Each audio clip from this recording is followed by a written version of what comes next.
What was your time like with DnD? What were you able to accomplish through them? Did they help you out? DnD screwed me, man. No helping whatsoever.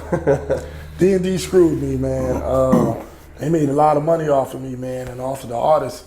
You know, see, as far as I'm concerned, Star and Celebrity were a group that I put together. You know what I'm saying? So I didn't get no finder's fee or nothing for them. You know what I'm saying? And I remember one day my boy hit me up. He was a DJ from somewhere.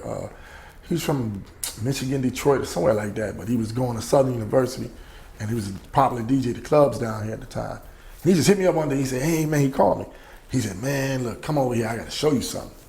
So I rushed over there, and boom, he lived in Mall City at the time. So I went to Mall City, and he showed me these. You know, back in the day, they had these music books or whatever. Then they show the song, what songs are doing good where, and all that type of stuff. Okay, like charts, Billboard charts. Right. And he had one of them books, and he just took it and he just sat in front of me and he pointed, and I seen my song, and then right across it tells you how many units it moved. Right. Polestar. Yeah. Probably a Polestar magazine. I was number 4 on the chart. And when I looked inside, it said 75,000 units.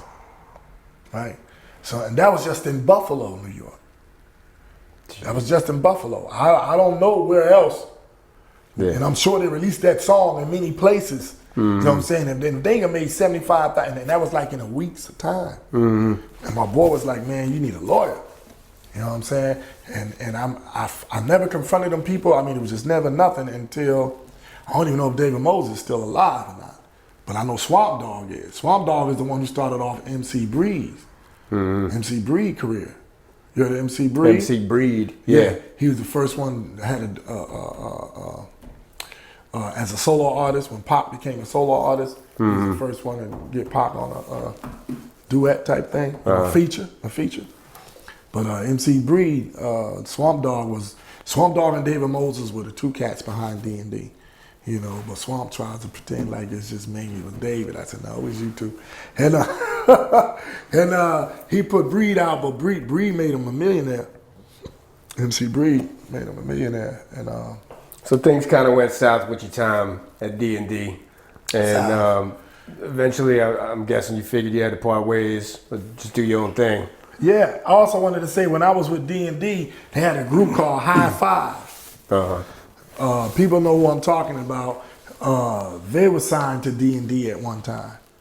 So we were all actually label mates, you know, but their manager worked hard for them, and then they got away from DnD, and they got a major little deal, and Teddy Riley produced them, and I was tripped out because after that I had took a break. After the DnD stuff and all that stuff, 88, I went home in 88. I went back home to New York, and when I got home, I think the next year in 89, it was one of them years, I think it was late 89, I see High Five, you know, with the kissing game, they blowing up. You know, like, wow, I said, yeah, them cats. But anyway, you know. Going under the bridge. I took a break, went home in 88, stayed there for 3 years. What, during your time there, did anything have you itching to get back into doing music? Because I mean, I think people leave the game sometimes, but they never really leave music in their mind or their heart. You know what I mean? I ain't gonna lie to you. I didn't give up on the music when I went back home. I was just tired of where I was. Sure. You know what I'm saying? I wanted to take a break from that. And when I went home, you know, I back in the studio, in my family studio, and I did a little demo, you know. It was pretty cool.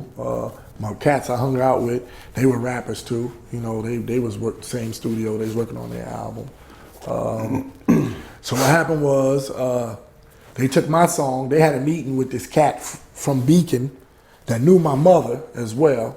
And they took my song and their material, they went down there, and I didn't go. This was the Uptown. This is Uptown Records. This is where Andre Harrell, this is where Puff Daddy come from. Everybody signed to them, Heavy D, Mary J, all them. Now, when they went there, the cat offered us a deal. They came back with 2 contracts, one for them and one for me. And right around the time, I think Father MC just got signed. Mary J. Just got signed. A few more of them. Jodeci just got signed. Now we could have signed too. We could have signed and just got signed, right? And but when we the contracts, I said, damn, they signed these same contracts. The contracts was robbing you. Yeah. Just. I mean, wow. The contracts was just no good, right, for the artist. So what came of it? We didn't sign, the group itself didn't sign either. They didn't sign either. Nah, man. Yeah. Nah. So, and I remember I went back home not too long ago. I hollered at my boy. I said, "Say, bro, just imagine if we'd have signed them same contract." I said, "Look at them today."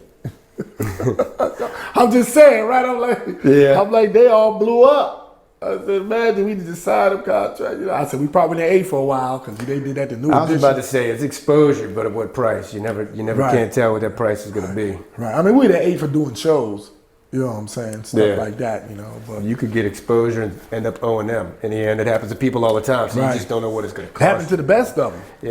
You know what I'm saying? That's it happened to the best of them, man. But, you know, so we could have been signed with Uptown, but we chose not to. Yeah. You know, that was in '89. So at this point, how you have any faith in the business of music? Wow, very disappointed, man, in the business of music. I just, you know, I just kept doing my thing, and I came back, you know, in '91.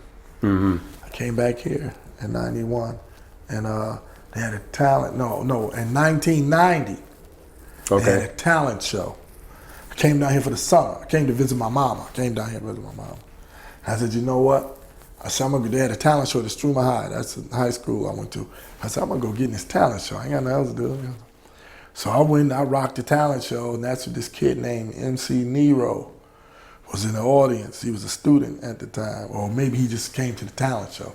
But he was young then, you know what I'm saying? And so I'm thinking he was a student. And I remember one day he approached me and he said, hey man, I knew what I wanted to be the time I seen you rap at the Struma Talent Show. He said, when I seen you, he said, that's what I want to be, a rapper. He the only one really gave me my flowers, man. You know, a lot of people don't know, but now they're getting to know. Sure. Because of the documentary and interviews like this now. You know, so now they're getting to know who it was and what it is. Yeah. You took a break for a while.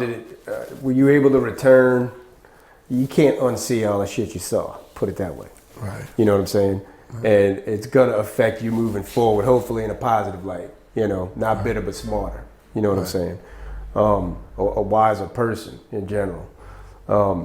Did it help you out? I mean, you went through years of problems. You know what I'm saying? But did it help you make better steps in the future? Yes.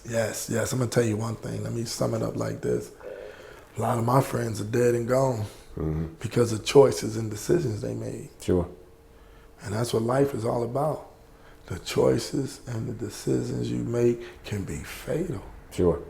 You know, so, you know, me coming up, I was offered a lot of stuff, you know, by people, hey man, let me put you on, let me get you right. I kept telling them no. Yeah. You know what I'm saying? Nah, that ain't, I'm coming. You know what I'm saying? I'm trying to stay away from that. Well, music kept you out of that, but the problems that you saw in music is what I was kind of speaking on. You couldn't unsee, you know, a little corruption here, or a big build-up and a disappointment here, or, you know, not quite what you're looking for with Uptown, like all these different things. Right. But you still kept your interest. You still harbored this interest in music. You still wanted to do it. I mean, I don't know how you feel, but for me, writing music is the one thing I've always done for no reason at all but myself. Right. You know what I'm saying? You don't need the bag to write. You want to write. You know it's a passion. Exactly. I have a passion, man. I started when I was young. I was 3-4 years old. Yeah. So it was a passion, and I still got it to this day. That's why I told you earlier. I said this is not a public studio. This is in-house. This is for me and whatever I want to do and who I want to deal with. You know what I'm saying? It's the passion, man. If you don't have the passion, you'll give it up. Yeah. So moving on from '91, you back down here. Back down here. Seen a lot, did a lot. Right. but you're still at square one essentially. Right. You haven't had anybody vouch Right. for you yet, like some other people have. What do you do? Where do you go? Well, I mean, you know, we start this we start this record label down here, and I'm one of the artists on it, and it's called 360. That was in 92, I think, when we started that. No, it had to be 90. It was around, I guess, somewhere around there, 92, 91, 92. And we had this group called the Vibe Tribe. This time we're a live band. You know what I'm saying? You know, and I'm the lead vocalist, right?